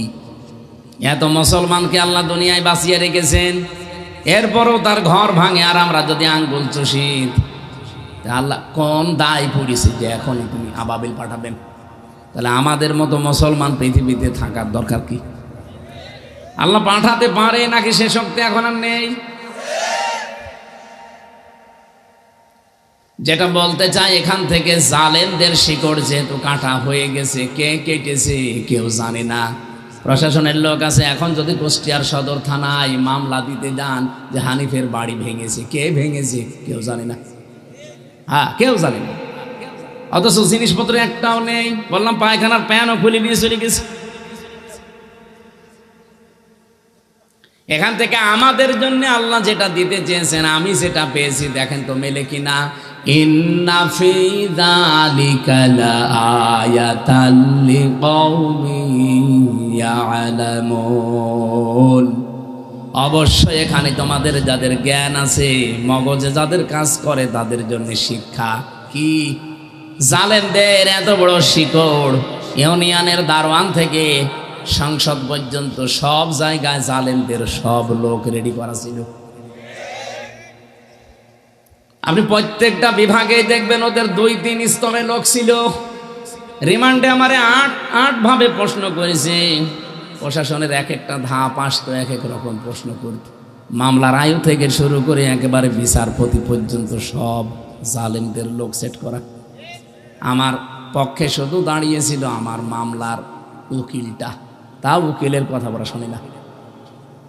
মামলার আয়ু ওদের, পিপি ওদের, রিমান্ডে নেবে ওদের, সাক্ষী ওদের, যে জজ ওদের, বিচারপতি ওদের, একটা একটা করে যা করবে সব ওদের। আমার শুধু একজন উকিল, ও উকিলের কথা শুনলেও চলে, না শুনলেও চলে। শুনত না তার প্রমাণ 3 বছরের ভেতরে মামলাটা প্রায় 30 বারের ওপরে সিএমএম কোর্ট, জজ কোর্ট, হাইকোর্টে তুলেছিল, একবারও জামিন দেয়নি। দেবে কি করে? কারণ বিচারপতির হাতে, জজের হাতে কিচ্ছু নেই, সব আছে আল্লাহর ওলির হাতে। উনি যা বলবে তাই। যেহেতু লাল দাগ দিয়েছিল এই জন্য কিছুই হয়নি, অথচ আগস্টের 5 তারিখের পরে শুধু এই মামলা তুলতে দেরি। বিচারপতি বলছে কি দেখি মামলার রায় দেব, এর ভেতরে কোনো মাল নেই, জান খারিজ করে দিলাম। আমি বলতে গেলাম যে বিচারপতি 3 বছর তো এই মামলা আপনার কাছে ছিল, 3টা বছরে তো কোনোদিন বলেন না যে এর ভেতরে মাল নেই। আজকে হঠাৎ করে এই কথায় আমাকে ওনার কামরায় নিয়ে গোপনে বলেছিল যে কোরআন শরীফ আমার সামনে, ওনার খাস কামরায় নিয়ে আমারে বলছিল হুজুর আগস্টের মনে হয় 12 তারিখে 13 তারিখে মামলা তুলেছিলাম। আমারে বলছে হুজুর আমার কিচ্ছু করার নেই, আমার হাত বাঁধা ছিল, এখন আমার হাত খোলা আছে, এখন আমি ন্যায় বিচার করতে পারবো। আমরাও চাই বাংলাদেশে 1628 জন মানুষ এখনো দায়িত্বে আছে, এদেরও যেন হাত এভাবে আর বাধা না থাকে, হাত যেন আবু সাইদের মতো খোলা থাকে। ওসির হাত আপনি খুলে দেন, আপনি দেখেন এনার হাত খুলে দিয়ে এলাকায় কোনো মানুষ অন্যায় করে জীবনও টিকে থাকতে পারবে না। হাত বেঁধে দিলে উনি করবে কি, আর ওনার বাবাই করবে কি? আমরা বারবার বলছি প্রশাসনকে আপনি আলাদা একটা দিক বিভাগ করে দিন। ওরা কোনো মন্ত্রী, কোনো এমপি, কোনো নেতার কথায় চলবে না, ওরা চলবে সরাসরি ওদের আইজির কথায়। দেশটা ঠান্ডা করে ফেলবে 24 ঘন্টায়। কিসের শেষরাচর আর কিসের বড়সর, কিসের চাঁদাবাজি, কিসের ডাকাতি, ওদের হাতে যা দিয়েছে না ডান্ডা মেরে এখন ঠান্ডা বানিয়ে ফেলবে। কি করবে এখনো পর্যন্ত এটা নিরপেক্ষ হতে পারছে না। আমরা আগামীতে এটাই চাচ্ছি, ওনাদের বিভাগটা পুরা থাকবে একেবারে আইজি পর্যন্ত, কারো কথা শোনার দরকার না। কোন নেতা, কোন খেতা, কোন এমপি, কোন মন্ত্রী, কোন পাগল, কোন ছাগল কি বলবে সেইটা শুনে ওনার মতো মানুষ চলবে। এমন নেতা ওনার কাছে যে এমন কথা বলে, নেতার পেটে যদি বোম মারেন নিজের নাম সই করতে পারবে না, অথচ লোকটা অনার্স মাস্টার্স করা ওনারে আদেশ দেয়। আমি আবার বলছি বারবার, আমি আমির জামাতকেও বলেছি যে যারা দায়িত্বে আছে এদেরকে বলেন প্রশাসনকে সামনে যেন ওদের বিভাগটা পুরা আলাদা, ওরা সরাসরি মেনে চলবে ওদের আইজির কথা, আর কারো কথা শোনার দরকার নেই। দেশটাতে ন্যায় বিচার প্রতিষ্ঠার জন্য প্রশাসনই একমাত্র মুখ্য বিষয়। এটাকে আমরা আজ বেঁধে রেখেছিলাম আর দলীয়করণ করেছিলাম, এই জন্য শান্তি দেখতে পাননি। অথচ এদের মর্যাদা দাম এত বেশি, এরা আছে বলে আমি বলছি আল্লাহর কসম না, হযরত ওমর এই পুলিশ প্রশাসন বানিয়েছে, পুলিশ প্রশাসন এটা বানিয়েছে হযরত ওমর। 2টা চোখ নবীজি বলেন যে জাহান্নামে আল্লাহ দেবে না, তার ভেতরে এই প্রশাসনের পুলিশ আর বিডিআর, যারা মানুষের জান মাল ইজ্জত আবরু হেফাজতের জন্য রাত জেগে পাহারা দেয়, তাদের ভেতরে এরা না। আমি রাত 2টায়, এই যে 12টায় এখন বাড়ি যাব, 2-3 জায়গায় দেখবেন পাহারাদার বসে আছে। এই জন্য রাস্তায় রাতে গেলে 3টা জিনিস দেখা যায়, হয় বক্তা, নাই কোত্তা, নাই পুলিশ। এই যে রাত জেগে জেগে এরা পাহারা দিচ্ছে বলে এখনো চলাফেরা করা যাচ্ছে। ওরা যদি নিউট্রাল হয়ে যায় এ দেশ বসবাসের অযোগ্য হয়ে যাবে। 3 দিন কি অবস্থা ছিল দেখেছেন? আর 2 নম্বরে যারা গভীর রজনীতে মহান আল্লাহর ভয়ে উঠে কন্দন করে নিজের অপরাধের কারণে, এই 2টা চোখকে আল্লাহ কিয়ামতের দিন আর যাই করুক জাহান্নামে দেবে না। বাংলার প্রশাসনকে হযরত ওমর যেভাবে বানিয়েছিলেন আল্লাহ যেন ওই জায়গায় পৌঁছিয়ে দেন, বলেন আমিন। এদের দায়িত্বগুলো পুরাটা জনগণের জন্য, যেহেতু পুরাটা আল্লাহ যেন জাহান্নাম থেকে মুক্তির কারণ বানিয়ে দেয়। আমার ভাইরা, যেহেতু রাত গভীর হয়ে যাচ্ছে, আমি আনুষঙ্গিক কিছু বলতে চাই না, একবারে যে তেলাওয়াতকৃত আয়াতের তাফসিরে দিয়ে যাচ্ছি। সূরা মুলক 2 নম্বর আয়াতটা পড়েছি। এই আয়াত সম্পর্কে এত তথ্য আমার এই মাথার ভেতরে আল্লাহ দিয়ে দিয়েছেন, সারা জীবন যদি আয়াত নিয়ে তাফসির করা হয় আমার জীবন শেষ হয়ে যাবে, এই কথাগুলো শেষ হবে না। যেহেতু হেদায়েতমূলক কথা বলবো আগে আমি জানিয়েছি, ওইভাবে আমি আরম্ভ করছি। জবান খোলে কোরআনের সোনালী আয়াত থেকে কিছু নেওয়ার জন্য পড়েন। আউযু বিল্লাহি মিনাশ শাইতানির রাজিম, বিসমিল্লাহির রহমানির রহিম। الذي خلق الموت والحياة ليبلوكم أيكم أحسن عملا وهو العزيز الغفور। সূরা মুলক, কোন সূরা? মুলক মানে রাজত্ব। কয়েকটা শিরিক এই আয়াত থেকে আমরা আজকে বের করব। এইদিকে তাকান, যে চলে যাচ্ছে যাক, জরুরি থাকলে তো যাবে। যারা বসে আছেন শোনার জন্য এদিকে তাকান। মুলক মানে কি বললাম? রাজত্ব। বলেন বলেন। এখানে 30টা আয়াত আছে। আমার আল্লাহ 30টা আয়াত সম্বলিত এই সূরাটা দিয়েছেন। কিছু ফজিলতের কথা কয়েকটা বলি নেই। কেউ যদি সূরা মুলক বিশ্বাস করে ঘুমানোর আগে প্রতিদিন একবার করে পড়ে, এই নিয়তে যে এর ভেতরে আল্লাহর 30টা ক্ষমতার কথা আছে, তাহলে ও মরণের পরে কবরে দিলে ওর কবরের আযাব আল্লাহ বলেন মাফ। এজন্য এই আয়াতটার আমল শুরু করবেন আজকে থেকে। সময় পেলে ঘুমানোর আগে, খুব বেশি হলো মুখস্থ থাকলে 3-4 মিনিট লাগবে, বেশি সময় লাগার কথা না। কবরের আযাব থেকে আল্লাহ মুক্তি দেওয়ার জন্যে সূরা মুলক পড়েছি আমরা। মুলক মানে যেহেতু রাজত্ব, এই বিশ্বাস এখন থেকে বদ্ধমূল করা লাগবে। আর রাজত্বের মালিক আমেরিকা না, ভারত না, কি? অনেকে কিন্তু এটা মনে করে যে না, ভারত যা বলবে তাই হবে। সে তারিখ গুজরিয়ে গেছে। কি কথা বলেন না কেন? আমেরিকা যা করবে আমার জন্য তাই হবে না। তাহলে আপনার ঈমান। আমাদের তো আর ওদের মতো দুনিয়ার জীবনই শেষ না, আর একটা জীবন আছে। এই জন্য আমাদের উচিত হবে এই মুহূর্ত থেকে আকীদা সাফ করা। বিশ্বাস যাদের ভেতরে উলট পালট আছে ও তারা যেন পরিষ্কার করে নেয়। ক্ষমতায় দিতে পারে শুধুমাত্র জনগণ। কে? বলেন বলেন। বলিল্লাহুম্মা মালিকাল মুলকি তুতিল মুলকা মান তাশা। আল্লাহ তাআলা কোরআনে কারিমে আয়াতটা দিয়ে জানিয়েছেন, বান্দা বান্দীদের বলেন ক্ষমতার মালিক একচ্ছত্র আমি আল্লাহ। এ বিশ্বাস আমাদের 100 ভাগ আছে। আছে। এর ভেতরে অন্য কেউ যদি ঢোকে আপনি কিন্তু মুশরিক হয়ে যাবেন। এদিকে তাকান। শিরিক, এই বিষয়টা আমরা বাংলাদেশে, ভারতে, পাকিস্তানে এখনো ক্লিয়ার না। অনেকে শিরিক, অনেকে মনে করে শিরিক মানে ওই মূর্তি পূজা করা শুধু না, কবর পূজা করা শুধু না, ব্যক্তি পূজা করা শুধু না। শিরিক মানে আল্লাহ যেটা পারে ওইটা অন্য কেউ পারে, এই বিশ্বাস করার নাম শিরিক। এক কথায় জবাব দিলাম। এখন যদি প্রকারভেদ হিসাবে বলি, পারে এই বিশ্বাস করার নাম।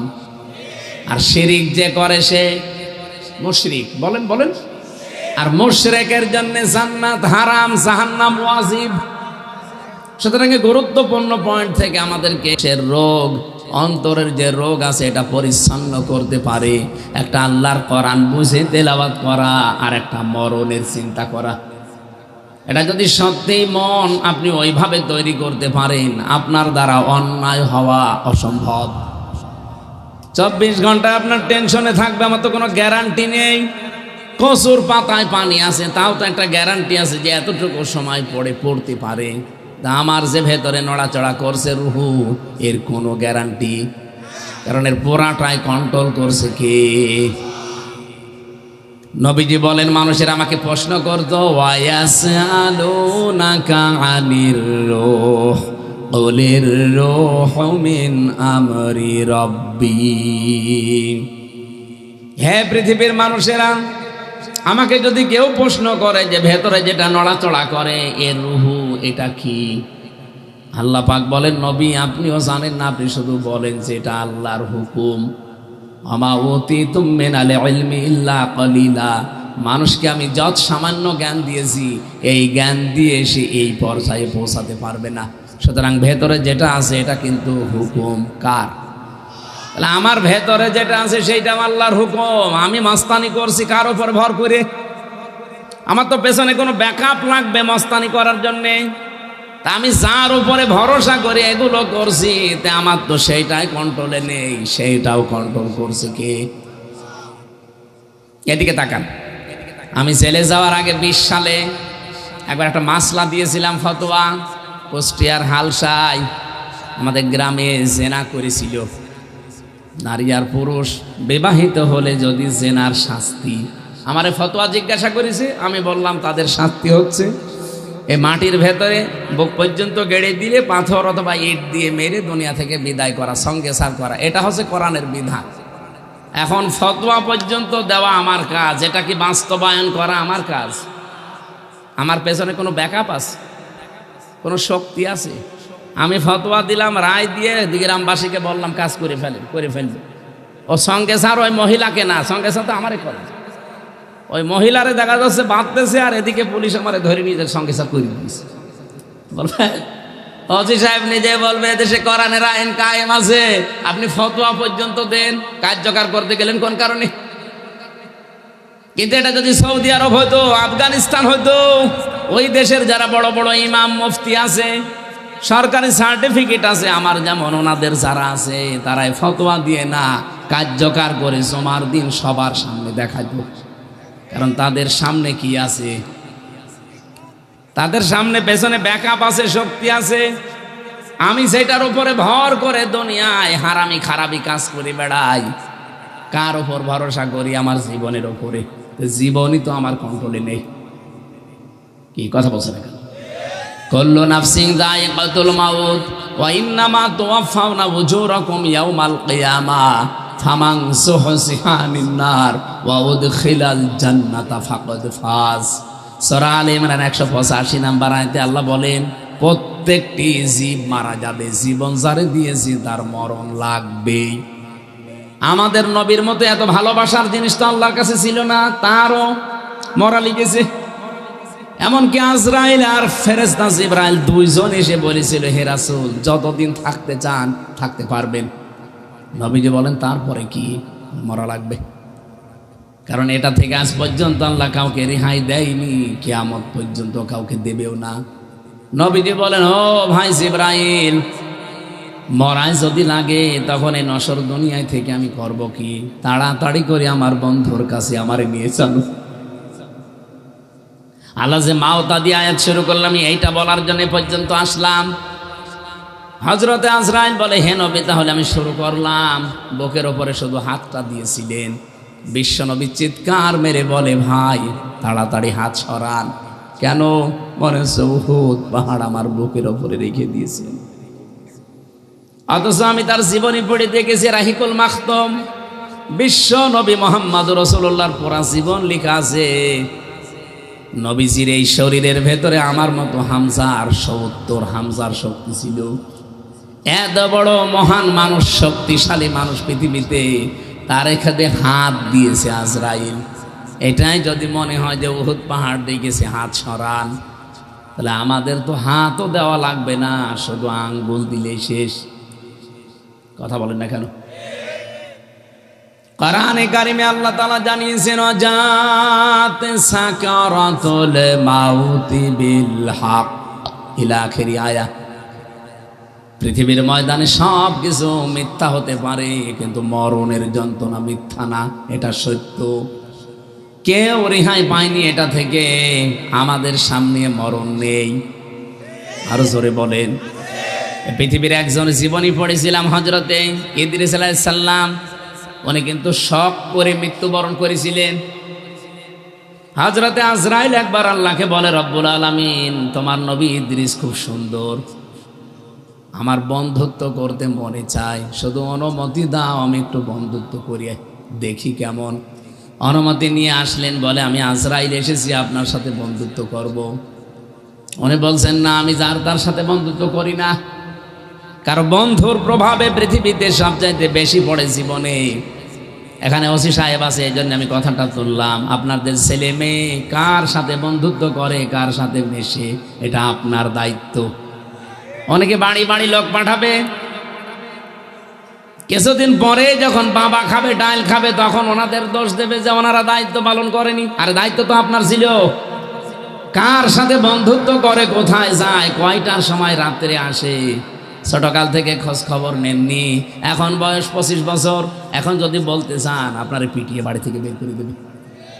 ওরে যদি ছোটকালে ওইভাবে গড়ে তুলতেন, যাই রাত 9টার পরে তোর কি, কোথায় থাকিস তুই, কার সাথে মেশাস, কার সাথে বেড়াস, কি খাস, আমার সব হিসাব দেওয়া লাগবে। দেখি তোর মোবাইলটা দে, কার কার সাথে তোর বন্ধুত্ব আছে, কার সাথে এফএনএফ করা আছে, কোন কোন বান্ধবীর নাম্বার কার কার আছে আমার কাছে দে, হোয়াটসঅ্যাপে কার কার নাম্বার আছে আমি দেখব।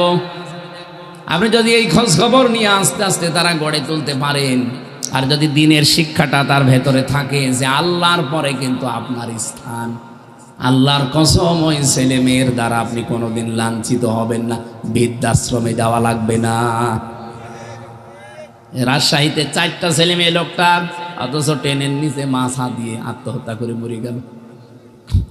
শুধু আমি দোষ এই ছেলে মেয়েকে দেই না, ওই বাবারটার দোষ আছে।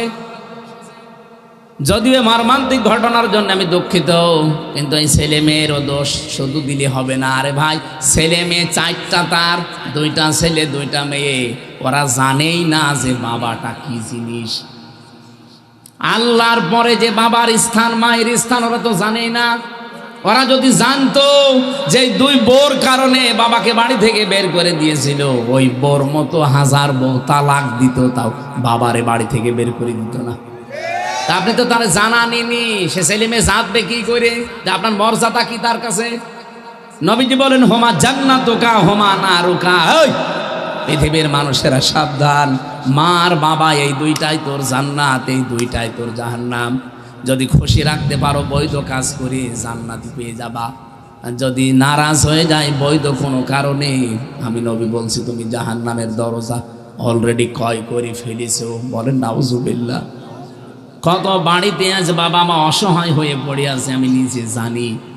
আর এটুকার জন্যে যত মানুষ দায়ী, তার ভেতর অন্যতম হচ্ছে বউ আর ওই বউর মা। এই 2 জন শুধু ওখান থেকে আর কতদিন থাকবেন? আলাদা হয়ে যান। জামাইকেও ফুসলায়, মেয়েকেও ফুসলায়, এমন শাশুড়ি দেশে নেই? বলেন বলেন। সম্মানিত মা বোন যারা বিভিন্ন জায়গায় বসে আছেন, আপনার এই ছোট মনের কারণে পরিবারের শান্তি নেই। আপনি যদি মনটা উদার করতেন যে না, শ্বশুর শাশুড়ি তো আমার মা বাবার মতো, আমার মা বাবা যদি আমার সাথে থাকতো আমি আচরণ করতে পারতাম, আমার স্বামীকে বলে না পারতাম না।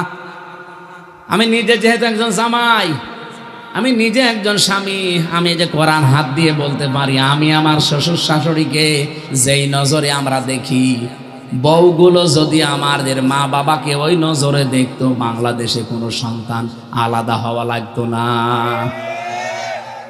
নাকি এলাকায় এসব নেই?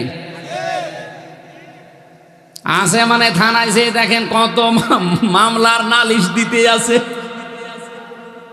ফেরা হয়ে গেল এই পারিবারিক জীবনের নালিশ নিতে নিতে। আমাদের নিজেদের দায়িত্বটা যে সত্যি আমরা একটু পালন করতাম। হযরতে আজরাইল সরাসরি এসেছে, তারপরও নবী রাজি না, বলছে না আমি যার তার সাথে বন্ধুত্ব করব না। কারণ কিয়ামতের দিন মানুষ উঠবে তার মহব্বতের, বন্ধুর, ভালোবাসার মানুষের সাথে। এজন্য এমন মানুষের সাথে ভালোবাসা মহব্বত সৃষ্টি করা ঠিক না, যে মানুষের সাথে কিয়ামতে উঠলে আপনার নিজেরই লজ্জা করবে। আপনার বন্ধু যদি হয় ডাইলখোর, বাবাখোর, এরকম ডাইলখোর বন্ধু নেই দেশে? জেলখানায় যখন ছিলাম দেখলাম একটা লোক ভেতরে গাছ আর গাছ লাগিয়েছে। মানে জেলার এসে বলছে, এই তোরে পুলিশে ধরে দিয়েছে ভেতরে গাছ আকাশের জন্য, ভেতরে এসে গাছ আর গাছ লাগালি, এলি কোথায়? বলছে স্যার আমি ওই যে কোর্টে হাজিরা দিতে গিয়েছিলাম, আসার সময় আমার তো কিছু বন্ধু বান্ধব আছে, ওরা ওই যে টোপলাই করে গাছ আর কিছু বীজ এভাবে ছিটে মেরেছে, কয়েকটা পেয়েছিলাম, ওটা আসার সময় তো আবার আপনারা স্ক্যান করে ভেতরে ঢোকানছিলে, এই জন্য মুখের ভেতরে দিয়েছি, এমন জায়গায় দিয়েছি যে মেশিনে ধরা পড়েনি। ভেতরে আসার পর ওই যে বোতল থাকে পানি খাওয়ার, বোতলের মুখ কেটে মাটি দিয়ে ওর ভেতরে গাছ আর বীজ দিয়েছি, 2 মাসে দেখেন কত বড় হয়েছে। ও ও জেলার ওরে বলছে শয়তান ধরে তো স্বর্গে দেওয়া দরকার, হিন্দু মানুষ তো দেবদুলা, বেহেশত তো বলছে না, বলছে তোরে স্বর্গে দেওয়া দরকার। বাইরে থেকে পুলিশ ধরে গাঁজা খাওয়ার জন্য ধরে জেলে দিল সংশোধনের জন্য, আর তুই ভেতরে এসে গাঁজার গাছ লাগিয়েছিস। এইরকম বন্ধু বান্ধব যদি আপনার থাকে, কিয়ামতের দিন এরকম মানুষের সামনে আপনি উঠবেন, আপনার লজ্জা করে না? এক্ষুনি পরিবর্তন হবে। যার তার সাথে বন্ধুত্ব করা যাবে না, মেশা যাবে না, চলাফেরা করা যাবে না। হযরতে আজরাইল বললেন, তুমি যখন এসেছো, ইদ্রিস নবী বলেন ঠিক আছে ফেরেশতা আমি রাজি আছি, কিন্তু আমার 3টা শর্ত মানা লাগবে। 1 নম্বরে আমি শুনেছি যে মরণের যন্ত্রণায় অনেক কষ্ট, তুমি আমার জানটা কবজ করো এখন, এরপরে রূহ আবার ঢুকিয়ে দাও।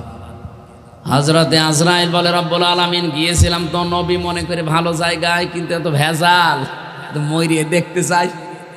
আল্লাহ পাক বলেন ঠিক আছে, এখন মরতে চাই আমার বান্দার শখ, আমার নবীর শখটা পূরণ করো, জানটা কবজ করার পরে আবার ভেতরে দিয়ে দাও।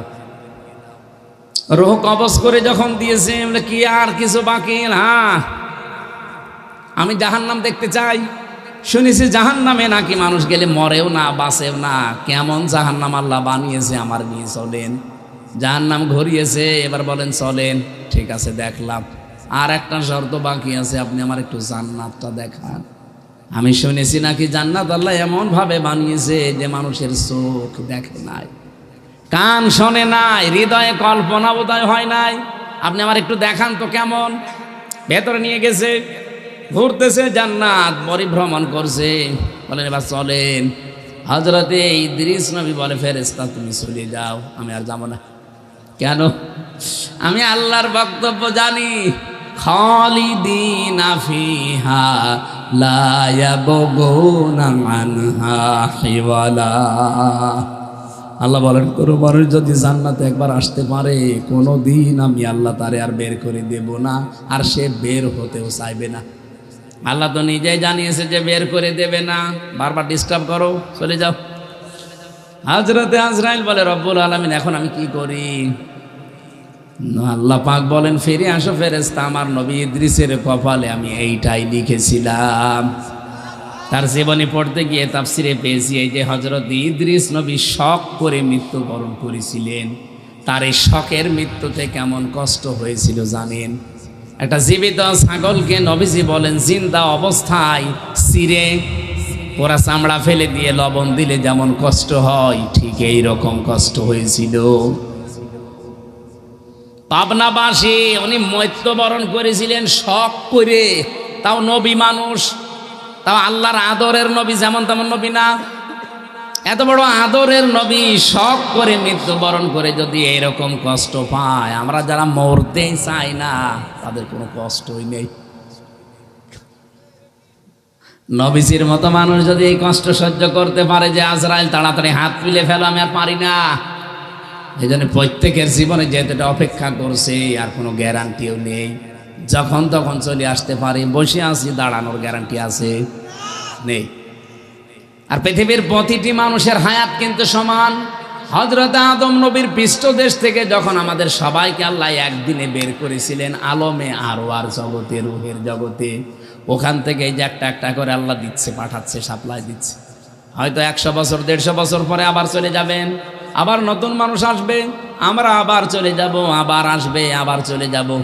কবরের জগৎ কিন্তু সবার জন্য প্রায় সমান। এদিকে তাকান, প্রশ্ন আসতে পারে 5000 বছর আগে যারা এসেছিল তারা হয়তো 70, 80, 100 বছর দুনিয়ায় বেঁচে ছিল, ওরা চলে গেছে।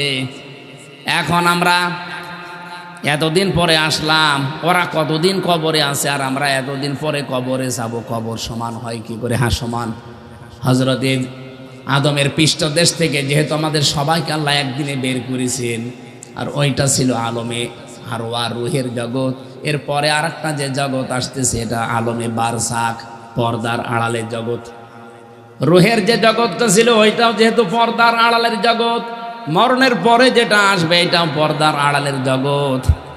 তাহলে আদম নবী থেকে শুরু করে ওই সময় যারা এসেছে তারা ওই সময় বিদায় নিয়ে 50 বছর 100 বছর পরে চলে গেছে। তারা এখন অলরেডি কবরে আছে। আমরা এতদিন কবরে ছিলাম, 100 বছর পরে আমরাও যাব। কারণ ওর হায়াত কবরে, আমার হায়াত কবরে প্রায় একই। মাঝখানে দুনিয়ার জীবনে অল্প কিছুদিন, কারো একটু বেশি কারো একটু কম। আমার কথা বোঝা গেছে? আল্লাহ এই জন্য আল্লাযী খালাকাল মাউতা দিয়ার পরে হায়াতা দিয়েছেন। আমি হায়াত পেয়েছি তাফসীর 5 প্রকার। 1 নম্বরে হায়াত, যেটা বলা হয় আলমে আরওয়াহ, রুহের ওই জগতে, যেটা অলরেডি আমরা পার করে ফেলেছি, আরও কিছু ভাই বোনেরা আছে। 2 নম্বরের জগৎ ছিল আলমে বুতুন, মায়ের পেটের জগৎটা। এটা প্রায় সবার জন্যে প্রায় সমান। 8 মাস থেকে শুরু করে 10 মাস 10 দিনের ভেতরে দুনিয়ায় আমরা আসি। এরপরে 3 নম্বর যে জগৎটা এখন চলছে এর নাম আলমে দুনিয়া। এটা সবার জন্য এক না, কারোর জন্য 2 দিন 5 দিন, 1 বছর 5 বছর 100 বছর 150 বছর। এরপরে যে জগৎ আসতেছে এর নাম আলমে বারজাখ, কবরের জগৎ। এটার মধ্যে পড়ে থাকা লাগবে। 5 নাম্বারটার জন্য অপেক্ষা, যেটা আলমে আখেরাত, যেটা শুরু হয়ে গেলে আর কোনো দিন, আল্লাহ বলে না আর কোনো দিন শেষ হবে না। তামাম দুনিয়া যদি কেউ সরিষা দিয়ে ভর্তি করে দেয়, 70 বছর পরে পরে একটা আকাশ থেকে সিল বা কাক এসে যদি একটা করে সরিষার দানা নিয়ে যায়, নবীজি বলেন হয়তো তামাম পৃথিবী ভর্তি করা, তামাম পৃথিবীর ভর্তি সব সরিষা একদিন শেষ হয়ে যাবে।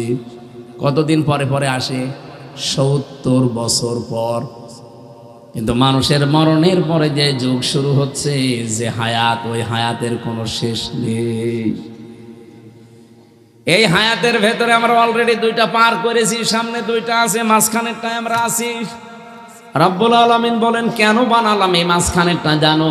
লিয়াবলুয়াকুম আইয়ুকুম আহসানু আমালা। আমি চাই দুনিয়ার এই ছোট্ট জগতে প্রতিটি বান্দা বান্দি যেন তার কাজটা ভালো করে আসে। কাজ বেশি বেশি করে তা আল্লাহ চাইনি। আল্লাহ চেয়েছেন আকসারু আমালা, না আহসানু আমালা। আল্লাহ যদি আকসারু আমালা বলতো তাহলে বেশি বেশি কাজ করতেন। আল্লাহর বেশি কাজ দরকার না, আল্লাহর ভালো কাজ দরকার। এই বাংলাদেশে কাজ বেশি হয়েছে কিন্তু ভালো কাজ হয়নি। কয়েকদিন আগে আমি বঙ্গবন্ধু টানেল দিয়ে আসার সময় দেখলাম নিচ দিয়ে বাম সাইড দিয়ে পানি উঠতেছে, রিফিলিং করছে। কাজটা বড় হয়েছে কিন্তু কাজটা ভালো হয়নি। যে বাজেট ছিল হয়তো বাজেটগুলো সব ওখানে পূরণ হয়নি, বিভিন্ন আল্লাহর ওলির পেটে গেছে। পৃথিবীর প্রত্যেকটা কাজ এইটা, এই যে পাবনার পারমাণবিক কেন্দ্র, যেটা ৭৬,০০০ কোটি টাকা শুধু একজন এখান থেকে চুরি করেছে। আরে ভাই ৭৬,০০০ কোটি, এরা 10 টাকা ঘুষ খাইলেই কত উল্টা পাল্টা গালি দেওয়া হয়। আর হাসিনার ছোট বোন ৭৬,০০০ কোটি, জীবনে গণনা করতে গেলে হাত ব্যথা হয়ে যাবে, তাও শেষ হবে না। তাহলে জিনিসটা বড় হয়েছে ঠিক, কিন্তু জিনিসটা ভালো হচ্ছে না। ভালো হওয়ার জন্য যা বাজেট করা হয় এটা পুরাটা খরচ করা লাগে। এই কথা বলছে না কেন? আমাদের কাজ হবে বেশি না ভালো? বলেন বলেন। যে কোনো কাজে হাত দেওয়ার আগে দেখবেন কাজ আমি বেশি চাই না, কাজটা যেন সুন্দর হয়, ভালো হয়। সব জায়গায় পরিষ্কার পরিচ্ছন্ন করে কাজটা যদি আমি ভালো করে করতে পারি সঠিকভাবে, আল্লাহর কাছে এই কাজের দাম আছে। আজ বিশ্বের অন্যান্য দেশগুলো দাঁড়িয়ে গেছে 2টা কারণে। মালয়েশিয়া ছিলাম, ওরা 2004 সালের পর থেকে দাঁড়িয়ে গেছে। 2টা কারণ। 1 নম্বরে ওরা দুর্নীতি করে না, 2 নম্বর ওরা পরিষ্কার পরিচ্ছন্ন। এই 2টা জিনিস আমাদের দেশে আরম্ভ করে দেন। পরিষ্কার পরিচ্ছন্ন থাকবেন তাহলে রোগ বালাই আসবে না। ওদের দেশে আমি 9টা দিন ছিলাম, যে একটা দিন কাশিও দেয়নি। এত পরিষ্কার পরিচ্ছন্ন, কোনো জার নেই, ময়লা মাটি নেই, ধুলাবালি নেই। আর এই দেশে এই কয়েকদিন এসে এক একদিন মনে হয় 50 বার করে কাশি দেওয়া লাগছে, কোনো ঔষধও কেনা লাগে না। তাহলে রোগ শোক থেকে মুক্ত হওয়া যাবে পরিষ্কার পরিচ্ছন্ন, যেহেতু এটা ইমানের অঙ্গ। 2 নম্বরে দুর্নীতি করা যাবে না। বিশাল বিশাল জিনিস বানিয়েছে, কিন্তু কোনো দুর্নীতি নেই। খাদ্যের ভেতরে যদি কেউ ভেজাল দিয়েছে, ঔষধ দেন, বিষ দেন, ফরমালিন দেন, যদি ধরা পড়ে কোনো বিচার নেই, কোনো বিচার নেই, কোনো কিছু করা লাগবে না। ধরা পড়েছে প্রমাণ, সঙ্গে সঙ্গে মেরে ফেলবে। আমি জমার দিন একটা মেরে ফেলতে দেখলাম, সঙ্গে কি হয়েছে, ওই খাদ্যে ভেজাল দিয়েছিল। খাদ্যে ভেজাল মানে ওই খাবারটা রান্না করা ছিল, ওই খাবার রান্না করে ওই দিনই শেষ করার কথা, ওই তেল দিয়ে নাকি পরের দিন ওইটা আবার ধরে ফেলেছে সিসি ক্যামেরা দিয়ে। কিভাবে ধরে এসে ওই দিন জমার দিন তার বিচার হবে, মেরে ফেলি। এরকম বাংলাদেশে যদি আমার মনে হয় 50টা বিচার করা হয় না, এই দেশে আর খাদ্যে ভেজাল দেওয়ার, ফরমালিন দেওয়ার, ঔষধ দেওয়ার কোনো মানুষ পাওয়া যাবে না। তখন আমাদের রোগ শোকও কম হবে। এই জন্য কাজ আমরা বেশি চাই না, কাজ কি চাই, ভালো কাজ চাই। আপনাদের মাহফিল বাস্তবায়নের জন্য এরপর অহুয়াল আজিজুল গফুর আছে, এক একটা শব্দে লক্ষ লক্ষ কথা আছে। কেন আল্লাহ আজিজ দিলেন, কেন আল্লাহ গফুর দিলেন, আর আহসানু আমালা, পৃথিবীতে সবচাইতে ভালো কাজ কোনটা, এত ব্যাখ্যা করতে গেলাম তাহাজ্জুদের নামাজের সময়। রাত 12টা পার হয়ে গেছে, আর মনে হয় আর শেখও হবে না, কারণ আমাদেরও কাজ আছে, আমাদের তাহাজ্জুদ আছে, ফজরের নামাজ আছে, সকালে কর্মজীবন আছে, এগুলো মানুষও তো ঘুমানো লাগবে। এই জন্য না, আর ঠিক না। আপনাদের মাহফিলের খরচের জন্যে এতক্ষণ কি করেছিলেন আপনারা? আতাইকোলার ওসি সাহেব, আতাইকোলার কি নাম, হাবিব ভাই, আপনাদের এ থানার অভিভাবক 2000 টাকা নগদে পাঠিয়েছেন আপনাদের এতিমখানার জন্য। আল্লাহ কবুল করুন, আমিন। তার মা বাবাকে আল্লাহ যেন মাফ করে দেয়। ব্যাগ যাচ্ছে, আপনারা সাধ্য মতো দিয়ে দেবেন। আমার এই যে লিখিত বই ছিল মেয়েদের ওপরে, দাম্পত্য জীবনের কলহ এবং তার সমাধান, এই স্টেজে আছে।